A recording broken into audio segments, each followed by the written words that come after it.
यशोदा मैया आई और कृष्ण भगवान रथ पे खड़े। मैया ने आज बड़ी व्याकुलता से, बड़ी विवशता से एक बार कृष्ण को देखा और अश्रुपात होने लगा। मैया कहती हैं, कृष्ण अब तो मुझे पता है कि तू अपने जन्म देने वाली माता के पास जा रहा है, और जब जन्म देने वाली माता तेरी तुझको मिल जाएगी तो शायद तू इस पालन करने वाली माँ को भूल जाए। तू इस पालन करने वाली माँ को भूल जाए।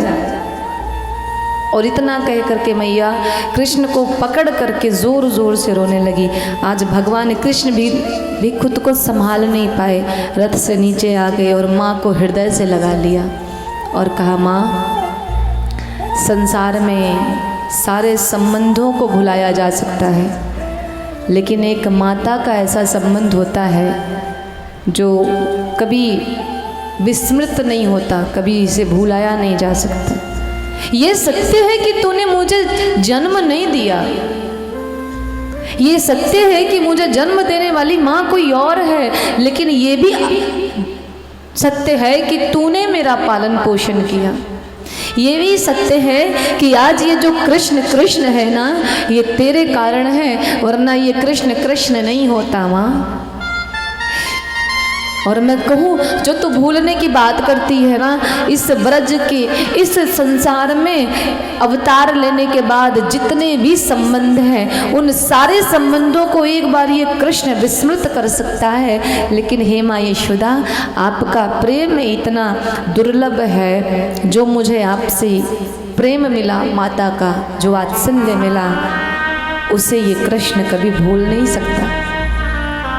महाराज भगवान कहते हैं कि जैसे मनुष्य के शरीर में दो नेत्र होते हैं, और यदि एक नेत्र खंडित हो जाए, खराब हो जाए, तो एक नेत्र से दोनों नेत्रों की कमी पूरी नहीं की जा सकती। वैसे ही आप हो, एक आप और देवकी मैया दोनों मेरे नेत्र हो, एक के बिना एक अधूरा है। मैं आपको कभी भूल नहीं सकता।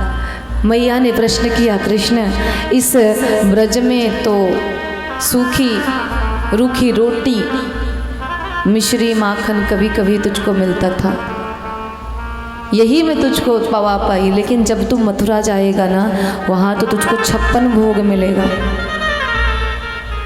इस वृंदावन में, इस ब्रज में, इस यशोदा ने तो तुझको केवल चारपाई पे एक पतली सी कंबल डाल के लिटा दिया, लेकिन कन्हैया वहाँ तो तुझको मखमल से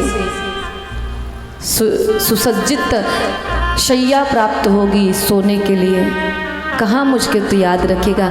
भगवान कहते हैं, मैया एक बात याद रखना, सदैव याद रखना, ये कृष्ण वापस आए ना आए वो एक अलग बात है, लेकिन याद रखना कि जब जब वो 56 भोग की थाली मेरे सामने आएगी माँ, तब इस कृष्ण को तेरी माखन रोटी की याद ज़रूर आएगी। ये जो तेरा प्रेम है ना, जो तू प्रेम से अपने हाथों से मुझे वो रूखी सूखी रोटी खिलाती है ना, माखन रोटी मिश्री पवाती है ना,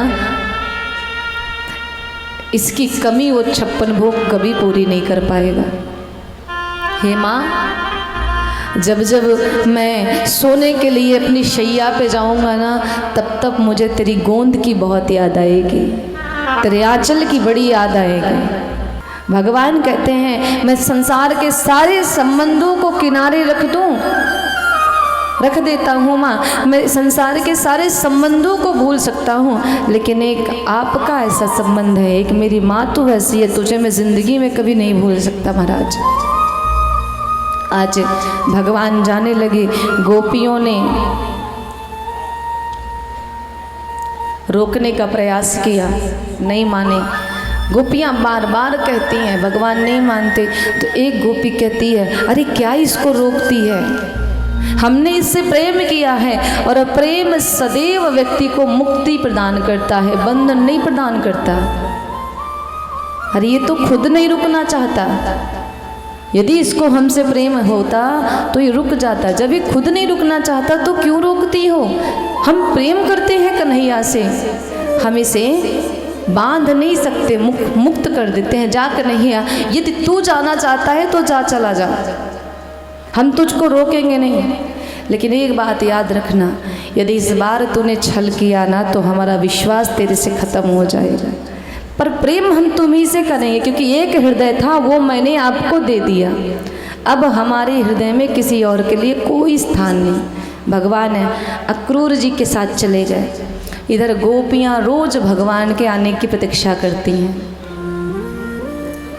सुबह से शाम हो गई, भगवान नहीं आए। एक दिन बीता, 2 दिन बीता, 3 दिन बीता, ऐसे ऐसे महीनों बीत गए। 1 महीना, 2 महीने, रोज गोपियाँ प्रातः काल से लेकर के संध्या वेला तक उस व्रज की कुंज गलिन में खड़ी होकर के कृष्ण के वापस आने का इंतजार करती हैं, लेकिन कन्हैया नहीं आता। एक गोपी कहती है कि इंतज़ार करते करते सुबह से शाम हो गया लेकिन कन्हैया नहीं आया। दूसरी कहती है कि चल ठीक है, आज कोई काम पड़ गया होगा मेरे माधव को, कल फिर से यहीं आएंगे, लगता है कल मेरे कन्हैया आएंगे। लेकिन एक के बाद एक दिन बीत रहा है, पर हमारे मोहन वापस नहीं आते। गोपियाँ आपस में बात कर रही हैं, जाने कब श्याम तू आए, मैंने आँखों के दिए ना बुझाए। और कन्हैया तेरी रोज जो प्रतीक्षा करती हूँ ना, हंसी हर कोई मेरी उड़ाए,